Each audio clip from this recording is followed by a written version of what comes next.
Hi, I'm Mo, and something's in the way.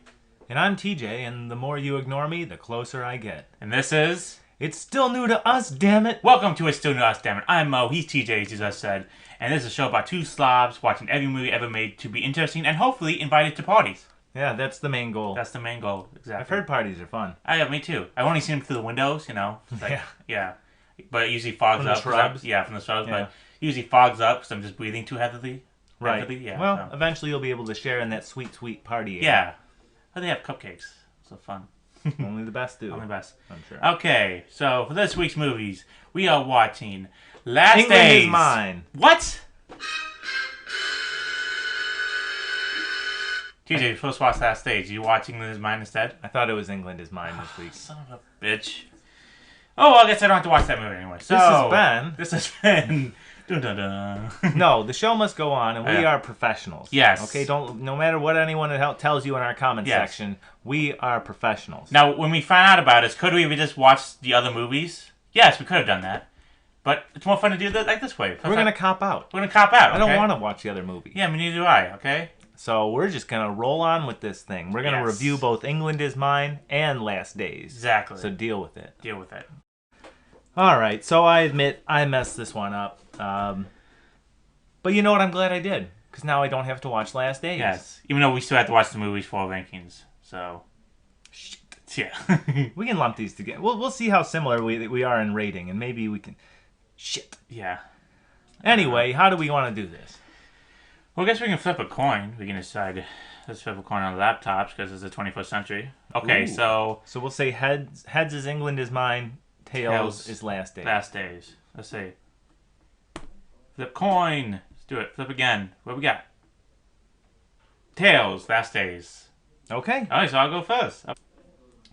Okay, so Last Days, directed by Gus Van Sant, written by Gus Van Sant. He's an auteur. An auteur. Indeed. Released in 2005. Starring Michael Pitt, Seven Psychopaths, Ghost in the Shell remake. Live action. Ugh. Lucas Haas, Brick, Solo Babies, the Mel Brooks produced sci-fi film where a bunch of kids are on roller skates in the desert.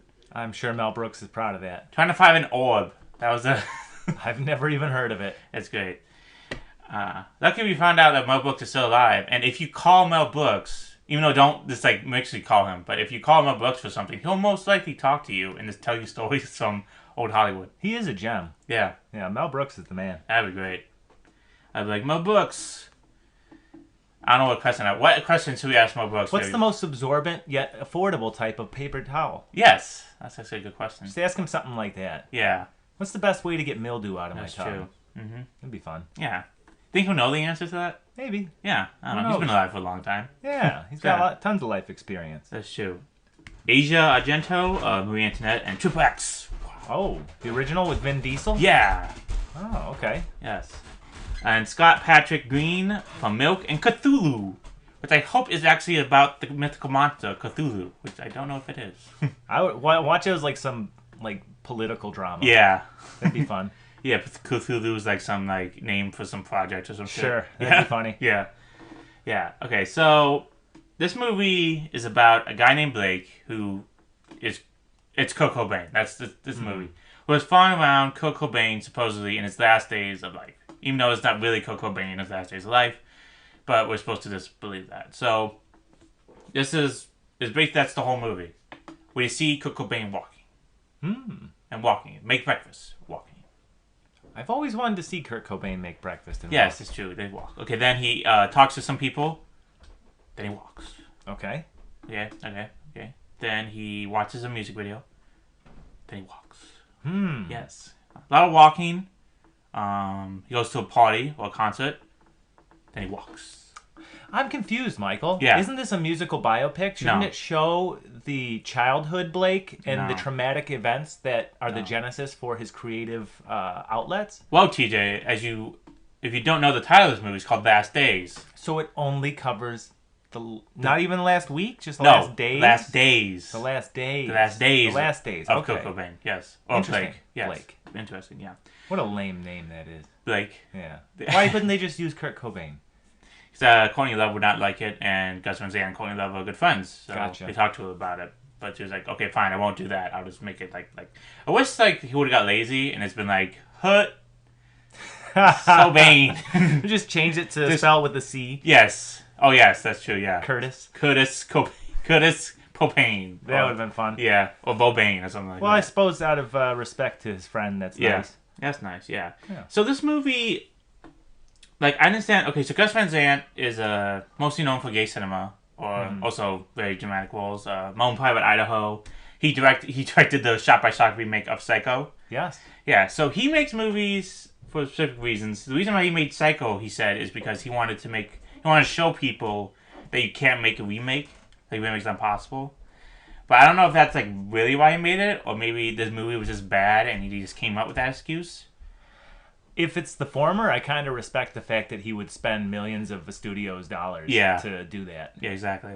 Interesting. I mean, that is a good idea, but that still doesn't excuse a bad movie. It's almost like a Banksy thing, if that's the case. Yeah. You know what I mean? I don't know. But there have been good remakes, so he's wrong. Yeah, I don't know. It's weird. Like, is that really proven? Like, oh, you shouldn't do a remake. Like, I made a remake and it sucks. But then once again, you said like somebody else made a remake and like some of them are good, not the best, but you can actually make a remake and it's actually successful. I mean, Scarface a remake and that's successful. It's one of the best. Sure. Invasion of the Body Snatchers from the 70s is better in my opinion than the 50s one. Yeah, A Star Is Born has been made 4 times. Each 4 times that has become a hit. You know, it's just like it's happened before. So correct. Yeah, so you're not really proving anything wrong, are you? I mean, is this... No, but again, I kind of respect him taking the studio's money to do it. The only movie of his I've seen, actually, is Good Will Hunting, and I enjoy that. Yeah, I've seen that too, and it's good. It is. You like them apples? I do like them apples. Oh, that's good. I like apples too. You got her number? Yeah. Did you really? Yeah. Okay. Yeah. I'm giving him the Larry David stare down right now. Yeah. I actually got Mini Driver's numbers right here, so should we call it? Oh, yeah, you should call Mini Driver. Hello? Mini Driver? Yeah, it's me, Michael. How you doing? I'll be damned. damned. Doing good? Oh, she's doing great. Tell her I said hi. Oh, TJ says hi. Oh, fuck him? Hey, what? He did unspeakable things to a dog. What? I was a fan of yours, what? Driver. Oh my god, TJ. Mini Driver's just telling me awful things about you. I was a fan of yours. Oh my god. I loved you in Gross Point Blank. Yeah. Me too, by the way. Okay, anything else? No? Okay. Bye, Mini Driver. And what a pleasant woman. Yeah, that's amazing. That was amazing. So anyway, back to this movie. Oh, yeah, back to this movie. Okay. So this film is basically just showing the last days of Kurt Cobain, as you said. Correct. And it's not very interesting, because I guess he said he's doing this, or I'm not saying he's doing that. I don't think he said like why he did this film or not. But I think critics are saying that like he did this to show like what it's actually like on like the last days of a junkie or something like that. Interesting. Yeah, which is interesting, but the execution is, I don't think it's good. Like, okay, I understand showing like Kurt Cobain wasn't like this all-seeing God, you know. I understand that because Kurt Cobain has been propped up as this all-knowing God who died for his art, and like we took it too far, and it may have caused multiple people to like not deal with the problems and like actually do die from their problems. So they think like, oh, they give us ideas if I try to get better or something like that. Okay. And that is a good thing to teach people and to show people. That is. So it's de-romanticizing the last days of... I mean, that's what it sounds like. Yeah. It's showing that, yeah, he was in a dark place, and frankly, he's not unlike... In that regard, he's not unlike thousands of other people, right? Whose last days are, you know, when they're drugged up, are kind of mundane. Yeah. You know?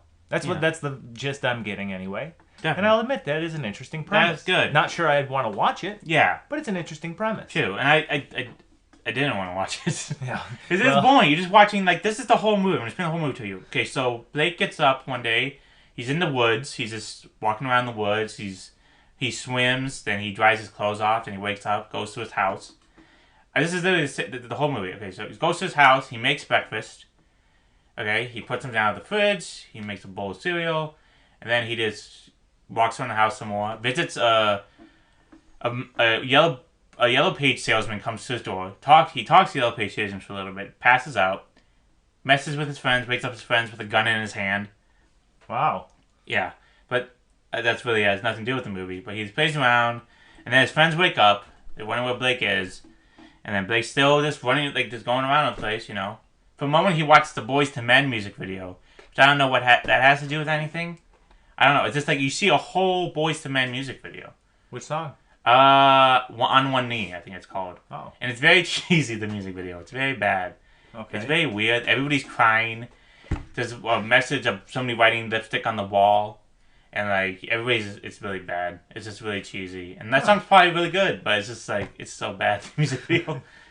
Yeah. Yeah. A lot of things from the early 90s have not aged Yeah, particularly it's just well. super cheesy. But once again, it's like, I don't know why it's in the movie. Like, why are we showing, like, a Boyz II Men music video right now? Like, Blake's just watching it. And then he passes out. Mm-hmm. And then his friends, they talk. One guy comes over with a, like, I don't know, record agency guy or something. And then looking for Blake. Then Blake doesn't show up.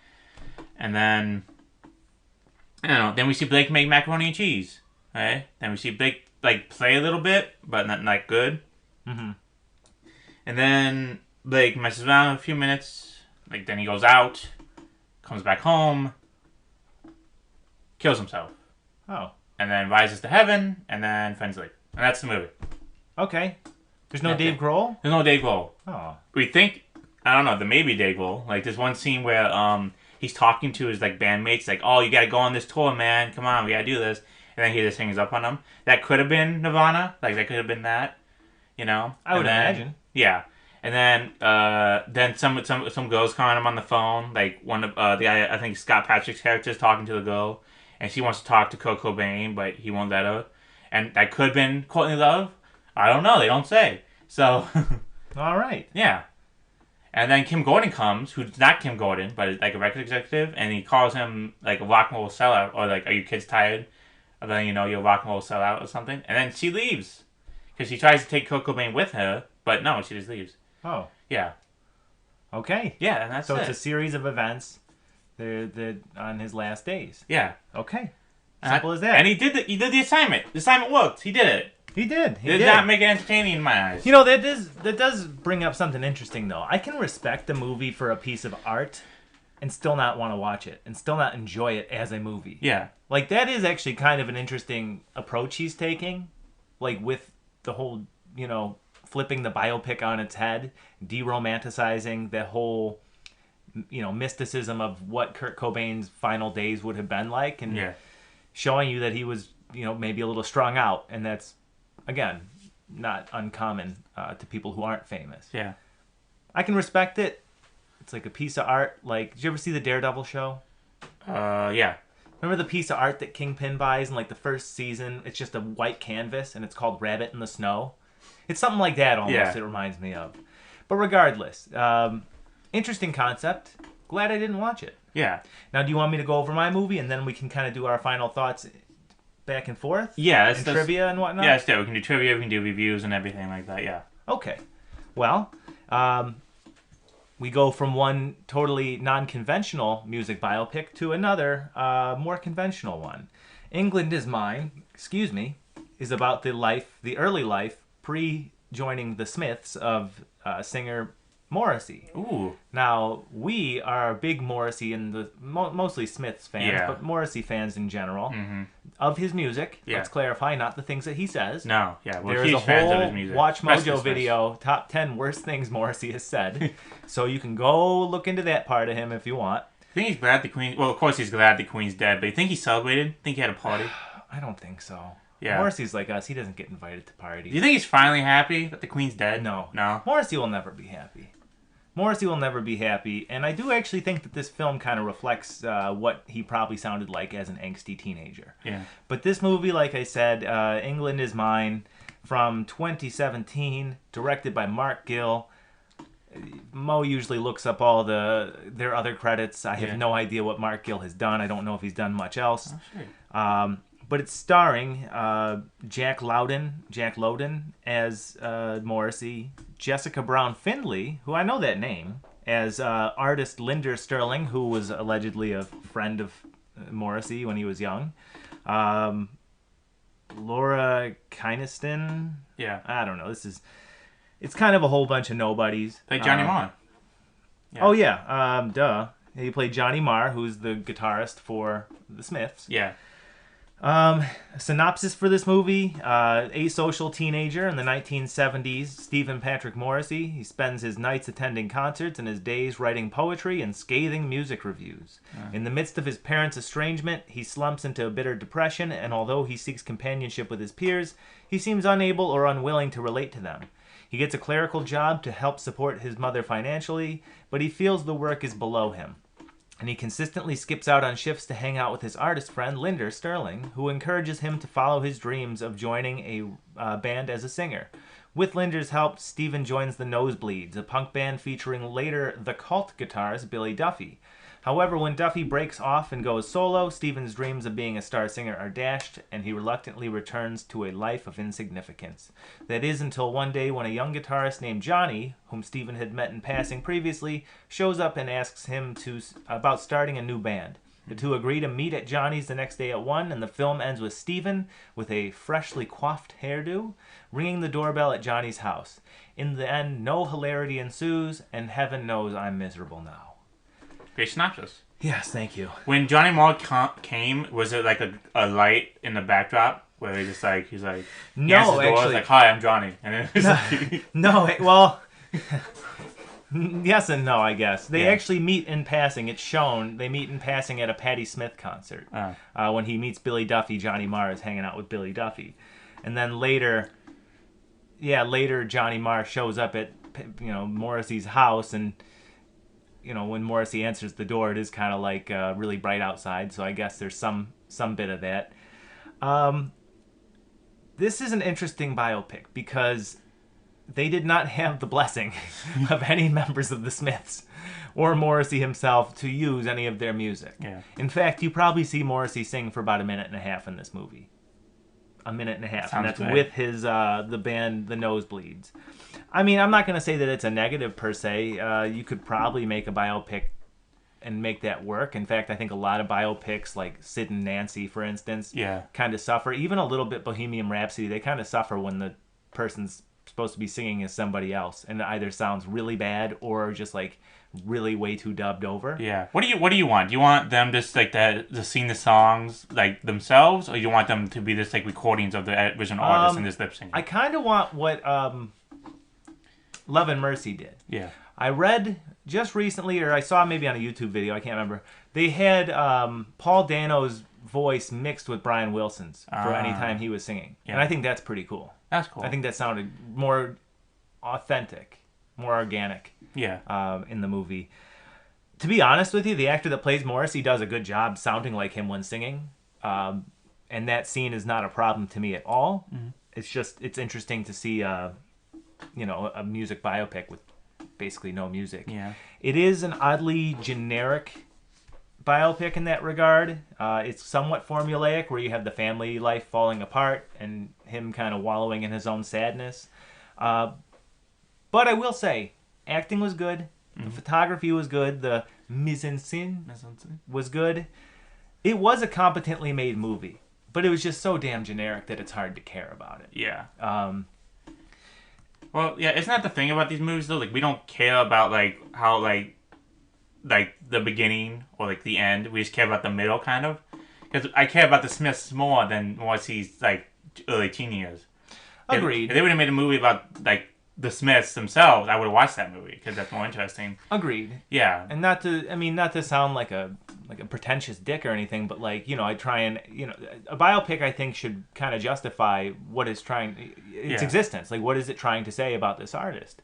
And in this case, I don't think it's telling us anything that we don't know. I think it is a passion project made by people who love the Smiths, and I respect that. It's better than any movie I've ever made. Yeah.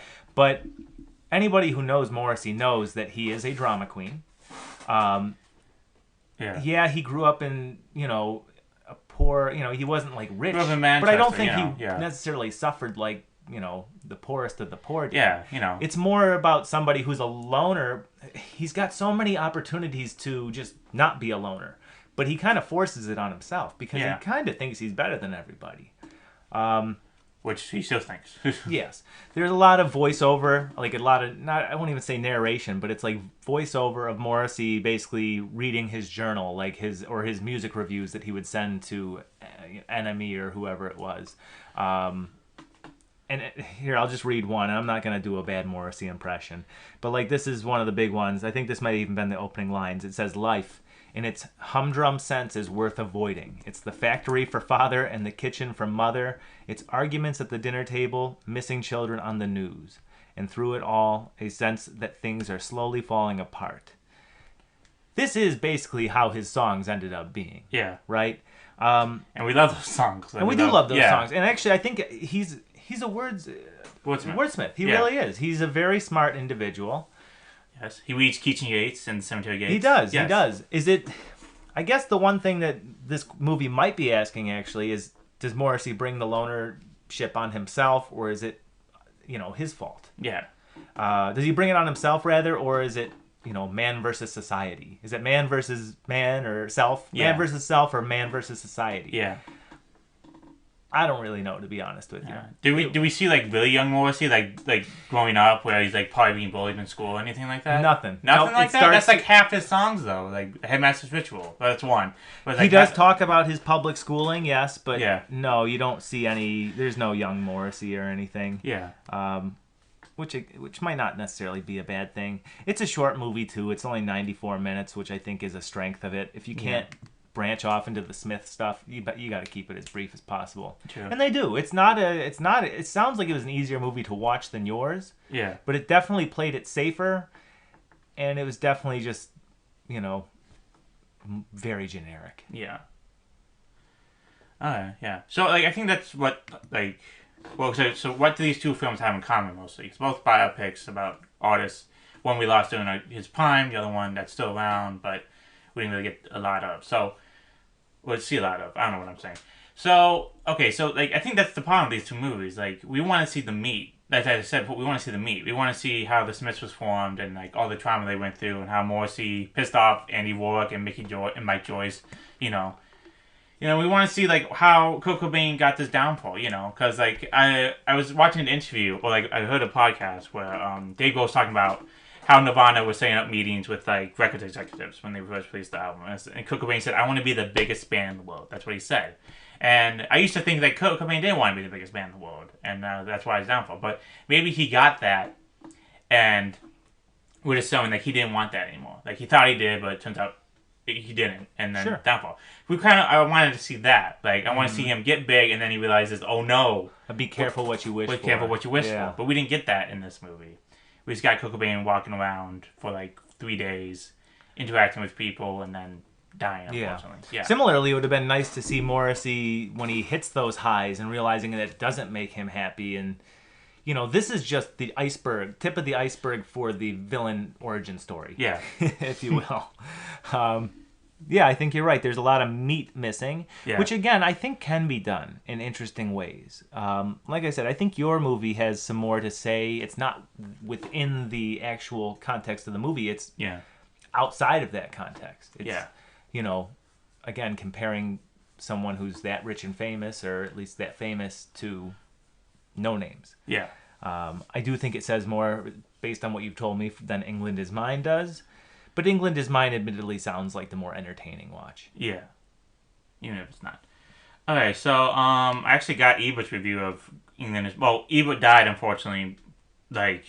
when did he die, Ebert? Like 13, maybe? 13? So this is 2017, so unfortunately Ebert did not watch England Is Mine, but a man named Brian Talico did review it for the Ebert website, and Ebert was alive, of course, during Last Days. So for Last Days, Ebert gave it 4 stars. He really liked it, yeah.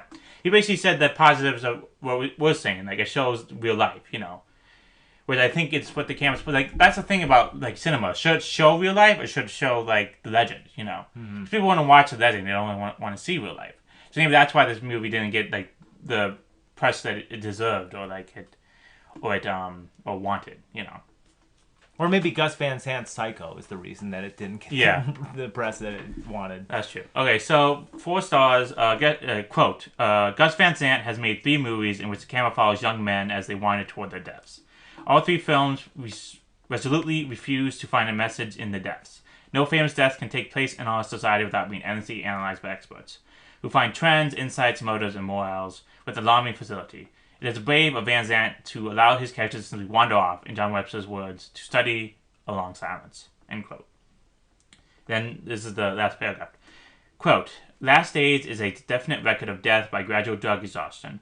After the chills and thrills of Sid and Nancy and the Doors, here's a movie that shows how addicts usually die. Not with a bang, but with a whimper. If the dead had to do it again, they might wish that. This time, they at least had to be conscious enough to realize what was happening. Wow. Yeah. Okay, yeah, that's powerful. Yeah, that's powerful. But, like, I don't know, like, because I think what are movies supposed to be? Are they supposed to be life lessons supposed to teach you? Are they supposed to entertain you, and then maybe entertainment will lead to life lessons? Like, well, that's what's so damn great about them. They're so subjective. Yeah, they're so subjective. At the end of the day, it's the director's movie, or it is the director's movie. I'm gonna say, like, when I was watching this movie, like, I don't know, I was waiting till it was over because like I had it in my mind that the movie was gonna be bad, and I was like, oh, I just want to get this over with. But it's not really entertaining. You just basically him walk around. I basically don't remember the characters. Asia Argento, I don't even know she was in this movie. I don't remember her at all. There were 2 girls in this movie. I think one was Asia Argento. I don't know. Nice. I think she was the brunette one. I think that was her. I don't know. I look at photos of Asia Argento. I remember seeing the girl. Like, they don't look alike. So nice. And yeah, she was the one that started the Me Too and then got Me Too'd herself. Yeah, she got Me Too'd. Oh, boy. She Me Too'd somebody, and then she got Me Too'd. So, yeah. Well, she is the daughter of Dario Argento, the famous Italian giallo filmmaker. Yes. Nice. Yeah. Hopefully you do. Never seen a movie of his, but I know of the name, so that's cool. Hopefully you do one of his films soon. Yeah, we can do that. Yeah, so, yeah, it's like, I understand the message of it, but you gotta, maybe to get the message across even further, you gotta hook people, you know. Right. Well, that is the goal of a commercial film, right? Like, That's true. Again, a movie can be personal. Like, I think of Kevin Smith all the time. I'm a big Kevin Smith fan, but even I admit some of his movies, they don't hold up in my mind. Yeah. Still love them. But Kevin Smith has very famously always said he makes movies for himself and the people around him. And hey, as long as I feel like if you're a director and you can't disown any of your movies, then you've been a success. I don't care. You shouldn't even care what other people think at that point. If you're getting the opportunity to keep working, God bless. As long as you stand by your product. Yeah. In my mind, that is some kind of success. That's true. I don't know. You bring up an interesting point. It depends what you want. Do you want just to share something that you made with the world, or do you want, to be like a blockbuster James Cameron type? Yeah. It's also subjective. That's true. I kind of dig what Roger Ebert's saying, and I do kind of dig what this movie sounds like it was. Again, it could be boring as sin, and I'm sure it was boring as shit. Yeah. But it's kind of ambitious. That's true. Right? I get that. Yeah, so if I would rate this film by myself, the acting was good, I think. I don't know. Nobody really spoke in this movie. It was mostly all mumbles, because I guess that's what they wanted to show. Like, Kurt Cobain just drugged out of his mind, so he's just... Or Blake's just drugged out of his mind, so he's can't really talk or anything like that. Nicholas Haas and Scott Patrick Green, they did something, they had sex at one point. Like, the whole movie kind of shows you, like, from Blake's point of view, and then Lucas Haas and Scott Patrick's point of view. Like, just for a little bit, but mostly it's just, like, them talking to Kurt Cobain, and then, like, oh, no, let's get out of here, like, he's too busy, or he doesn't want to talk, and then they just leave Kurt Cobain, and then and that's basically it. But, I don't know, if I were to give this movie a rating out of 6, I'll give it, like, 2.5 out of 6. Okay. It wasn't entertaining, but I understand the message, but sometimes, like, I think you can deliver that message better in a more entertaining and maybe a more thoughtful way than what he did. Sure. Yeah. Sure. I don't think England is Mine had the greatest reviews. No, do you want to hear the Brian Talarico review? Yeah, sure. 1.5 stars. Oof. Yeah. Okay, so this is the first paragraph.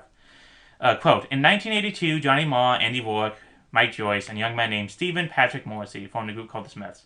Arguably no British band from the 80s mattered more. The Smiths filtered Manchester's working-class regression through Morrissey's once-in-a-generation voice and the band's remarkable literary sense of lyricism. Who else would welcome references to Keats and Yeats alongside relatable sagas of longing and insecurities? Some wrote them off as too emo, but the Smiths were way ahead of the time in every way, and helped define the sound of alternative music that still exists today. How did fascinating frontman come to find his voice?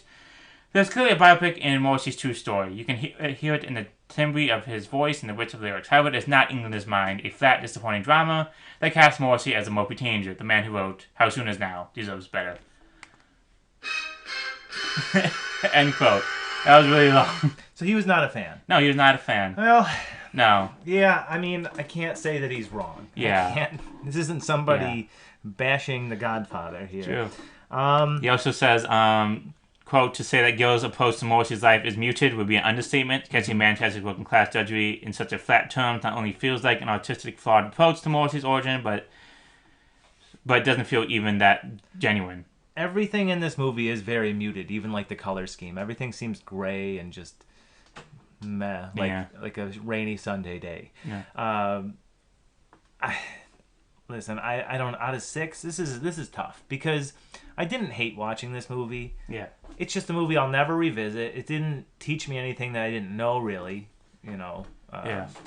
You can go anywhere and read about how and where he met Johnny Marr, or that he was friends with the British artist Linda Sterling, and that he was in that band with Billy Duffy of The Cult. I'm gonna cop out and give it a 2.5 out of 6, just like you did. Yeah. I mean, realistically, it's a competent made movie, but without that Smith's meat, ironically, the meat. Yes. The meat is murder of it all. It doesn't tell you much. It's not. The acting's all fine. It's competently made, but it's just. It's boring. Yeah. At the end of the day, it's forgettable. It's, dull. Mm-hmm. Do you think that when the director's saying, we're going to make a story about your life, we're going to really get to the meat of the situation, and Morrissey just and it's like, no! That's funny. That is funny.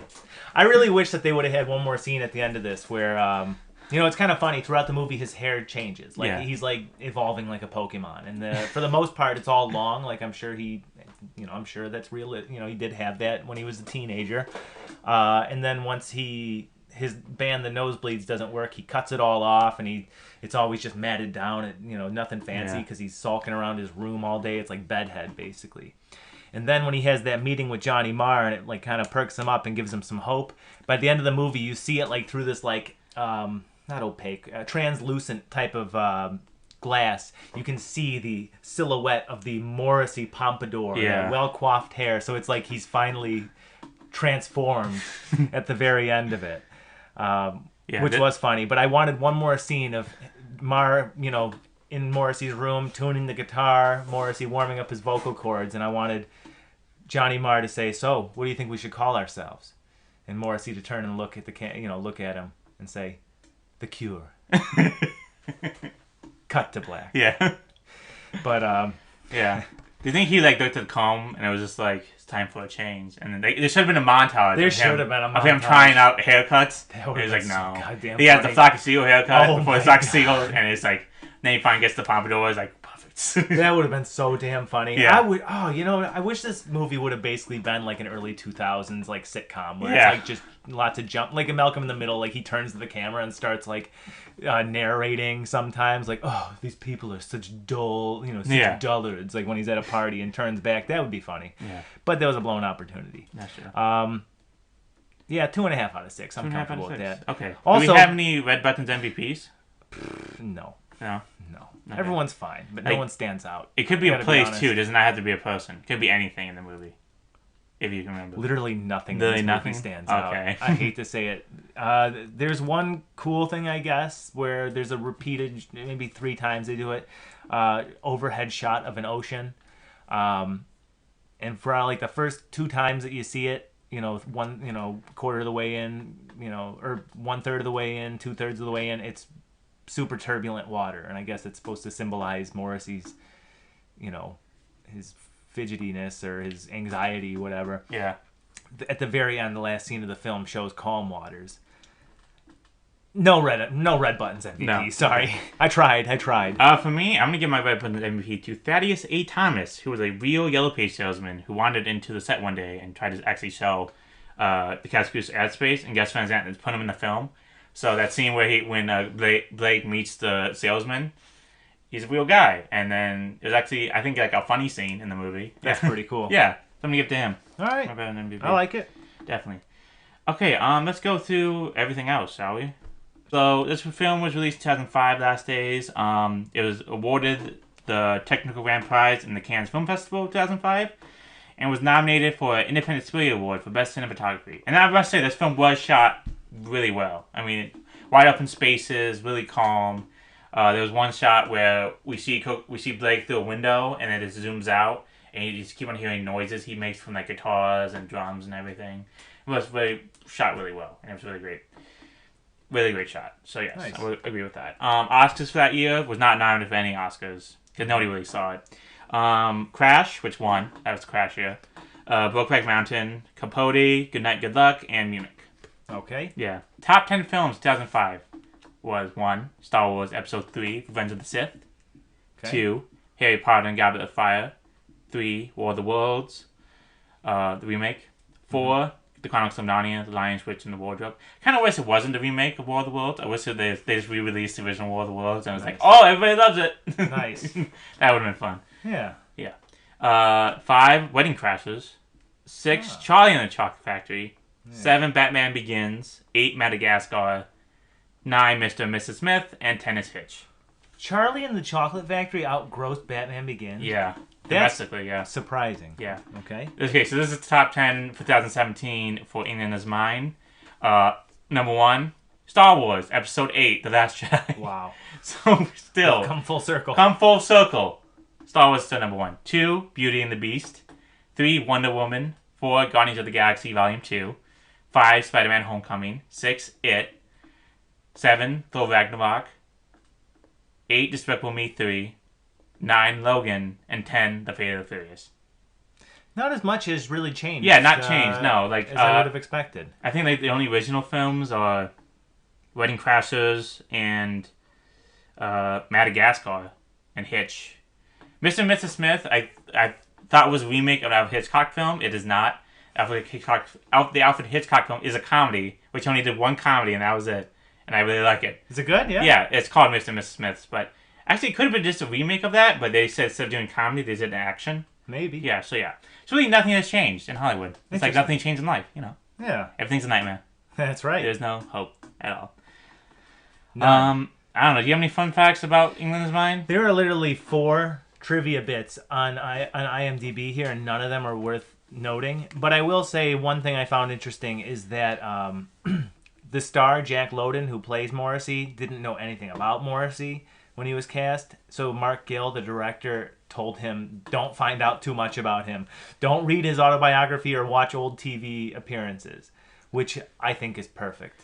Because how could you play that character and not make him just so loathsome at that point? That's true. But I think it kind of does help if you do know the character to like see how he is. True, but we're seeing the time in Morrissey's life when he wasn't on TV or making autobiographies. You know what I mean? Yeah. So who knows? Later on in life, when he's writing his autobiography, he could be stretching truths and all that. Who knows? That's also true. Okay. There's some fun facts about this film. I talked about Thaddeus A. Thomas, by Red Buttons MVP. This film, it's called The Death Trilogy? Trilogy? No, not trilogy. It's 4 films. So quadrilogy? Tetralogy. Tetralogy. I think that's what it's pronounced. It's called Death Trilogy. Gary, Elephant, Paranoid Park, all form Gus Van Sant's Death Tetralogy. Okay. Which he edited themselves. The film centers on death by suicide. So I'm guessing all 4 films deal with people killing themselves. Yeah. It's a good guess. But by the way, when Kurt kills himself, we don't see a gunshot or anything like that. So that takes away the drama of that. And so we see him, he's just dead on the floor in a garden house. Mm-hmm. And he climbs to heaven naked in his underwear. We see his spirit climb to heaven. All right. Yeah. So this shows also no glamour at all. No angels or like him in a halo. Just like him have to crawl up his way to heaven. Yeah. Okay. So another point from Gus Van Sant. Okay. 1 for him, 0 for me. 7 years before production, a 14-year-old named Holger Thorpe, Thaarup, of Denmark, was cast as Blake. He didn't speak any English, and Gus Van Sant intended for the role to be silent. But then he met Michael Pitt, and he casted Michael Pitt instead. Damn. Yeah. Ricky Jay's character, his character was I guess a record executive or something.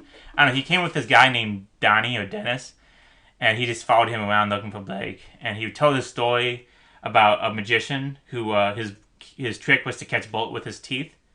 But one time it didn't work, and he shot himself, and he got shot in the face. Ouch. Yeah, so, yeah. But the year after Jay and after that, Jay was in the Prestige, in which the character Christian Bale's character does that signature move. Yeah. So maybe we got it from Ricky Jay. Ricky Jay, a famous magician, was in Boogie Nights. So we've seen him before. That's right. I believe his HBO. I believe he has a special on HBO Max. He didn't make one, but it's from the '70s and it's on HBO Max. So if you want to go check that out, go. It's probably really great. Yeah, probably. He's probably a cool dude. I think he just passed away a few years ago. Yeah. Tim Gordon was in this film. He plays I don't know, record executive or something. I don't know. And he's just like he's talking to Blake, and it's just like, come on, Blake, like I gotta help you. Let's get out of here. Come on in the car with me. And he's like, no. Like, come on, no.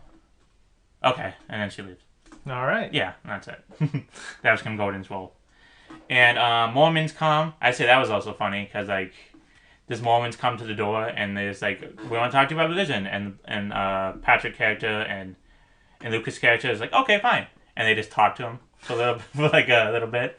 Nice. And then they just leave, and that's it. Were they Mormons or Jehovah's Actual Witnesses? Mormons, yeah. Okay. The twins who play Mormons actually answered a casting call for the movie, and Adam Dean Washington, and they're the only ones selected. Okay. So, yeah. So that's it. I got nothing more on England. So both these movies are boring in their own way, but one's more interesting than the other, and one's more ambitious and one's more entertaining in the moment. Yeah. Definitely. So go watch them, I guess. I don't know. Yeah. Go do that. I don't know. Do you think this would be a good, interesting topic to bring up in parties since we're going to watch all these movies? Yes. Absolutely. Okay, good. People will want to gather around us as we tell them about these films. That's true. Because I imagine I'm eating crackers and I'm sipping wine. I'm wearing a turtleneck. Mm-hmm. Yes. And I'm being interesting. I'm telling you, I have one leg on top of something, the other one's on the ground. Because I'm like a Captain Morgan pose. Yeah, of course. Maybe a bird on your shoulder. Yeah, a bird on my shoulder. Sure. Yeah, I have an eye patch. Cause that's what interesting people have. That's what. And I just imagine this like if I had a whole group of people around me, I just talk about last days or time. I'm pretty sure that's what happens at parties. I couldn't tell through the glass because it's all foggy. Through those thick block windows, like in basements. Yeah, it's hard to see through definitely. those. Mm-hmm. Okay. I guess that's it. Yeah. Cool. So let's do the last thing then. I'm sorry again that I messed this up, but hey, maybe it's a blessing in disguise. Yeah, that's true. I mean, we still have to watch those movies because we got to review them. I'm lumping them together. We gave them the same review, damn it. Yeah. So that's the last thing. So the last thing, since we're doing music biopics, I decided to do a little rock and roll trivia. Ooh, okay. Yes. I got these for Christmas about 7 years ago, and nobody wants to play with me, so we're gonna do it now. I gotta go. I don't want. What? I don't want to play this game with you. What? You said we would. All right, fine. Yay! I have to play a game. Okay, so TJ. We can switch back and forth. No, only you. Oh, all right. Okay. TJ. Yes. You get 8 questions. Okay. If you get 5 right, you get pie. Ooh. Yes. If you get not 5 right, I yell at you religiously with swear words until you cry. Oh. Yes. All right. Yeah. And they're going to be insults from the 100 top movie insults of all time. High stakes, I see. High stakes, yes.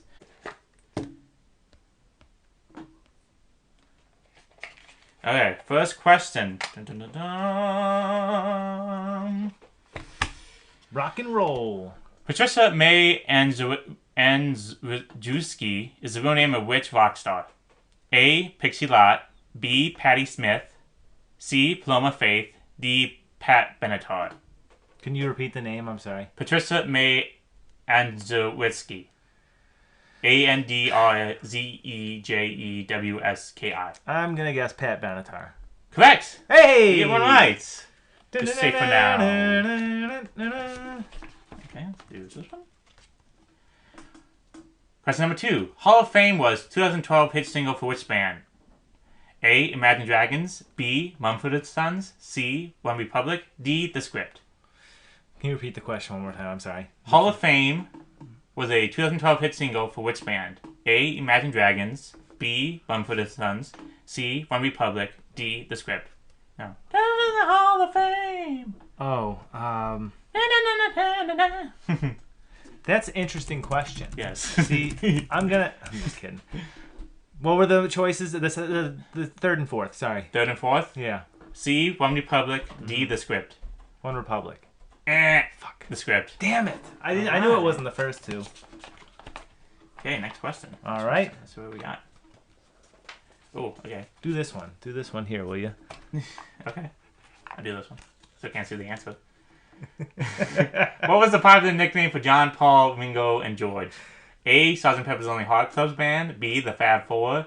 C. The Mopheads. D. The Liverpool Boys. I feel like this was all of them, but the Fab Four. Correct. Yeah. Yeah. Okay, good. I really wish they would call them Mopheads instead of the Fab Four. That would have been funny. That would have been great. Yeah.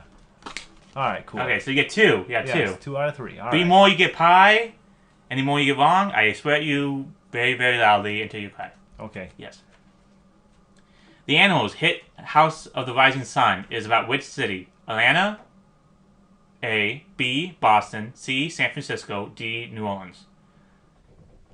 New Orleans. Correct! Right, 3. Man, you really want that pie, TJ. Mm-hmm. I just don't want to be verbally abused. True. Yeah.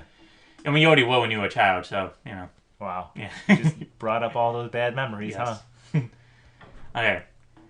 Next question. Gary Lightbody and Nathan Connolly are members of which band? A. Nickelback. B. Maximo Park. C. The Script. D. Snow Patrol. Snow Patrol. Correct! Yeah. Wow. Okay, so that's 4? Yeah. Yes, 4. You get one more right, you get a piece of pie. You're sweating, aren't you? I am sweating, because I want to swear at you really badly. Yeah. Yeah. Last question. Well, not last question, but next question. Tom Chaplin is the lead singer of which of these bands? A. Keen. B. Coldplay. C. Snow Patrol. D. Stereophonics. Stereophonics. Wrong.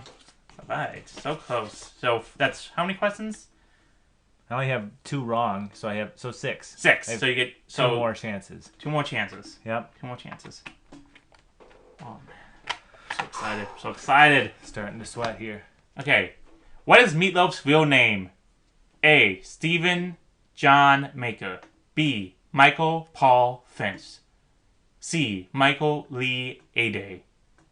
B. Charles Bowden Paul. What was the first one again? Stephen John Maker. That one. Shit. Wrong. Oh, god That damn means it. one more. If you don't get it right, I get to swear at All right. you. Okay. Oh, wait, that was the one you just answered, so we can't do that one. That was the Beatles one? That was the Beatles one. Nice. Okay. How many syllables are in the title of every Kings of Leon album? I'm gonna give you questions. Oh my god. I'll give you a different one. What? Yeah. Okay. The fuck? Bohemian Rhapsody. No, that's too easy. You don't know.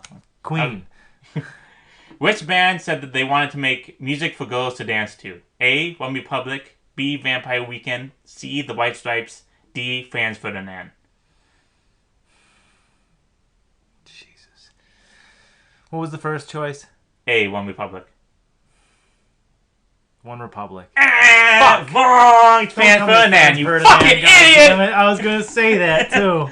Okay, I'm gonna swear at you with this now. Quoting from the IMDb worst insults of all time, Dumb and Dumber. Weirdo. Suck of a big brown dirty eggs. Idiot. Lick of salmon fried fish.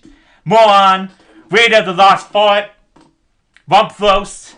Lick of dirty chicken butts. Butterfish. Soiler of towels. And that's it. Why would you say those things about me? Because you lost. You don't get a piece of pie. Alright, fair. Yeah, that's true. And that was Rock and Roll Trivia, everybody. God damn. That was the last Ferdinand. thing. Yeah. I was gonna guess them too, but I thought overthought things as always. Okay, so we're not gonna spin the wheel because we already know what's next. It's Which one was it again? It was, what was that movie called? I'm really forgetting. The English Patient. Yeah, we gotta watch The English Patient. We could cop out and just watch the Seinfeld episode entitled The English Patient. No, we gotta watch the full 2 hours movie, The English Patient. Good lord. And if we don't like it, we're banned to where the fuck that place was that Elaine got banned to. Yeah, she was kicked out of all her social clubs Yeah. and everything. So you gotta go. Yeah, so we're gonna watch The English Patient. Hopefully in 2 weeks. Hopefully my computer doesn't delete everything again, and hopefully I watched the wrong movie again. yeah. leaving you to explain. You're gonna watch a fun movie. You're gonna watch like I don't know, like Speed Racer. Oh, I watched The Fugitive. My bad. Yeah. Yeah, that'd be good. That'd be good. So anyway, I'm Mo, and I smell like Teen Spirit. And I'm TJ, and I'm still ill. Let's have Robert Mitchum play us out. Bye, everybody. Later. Peace.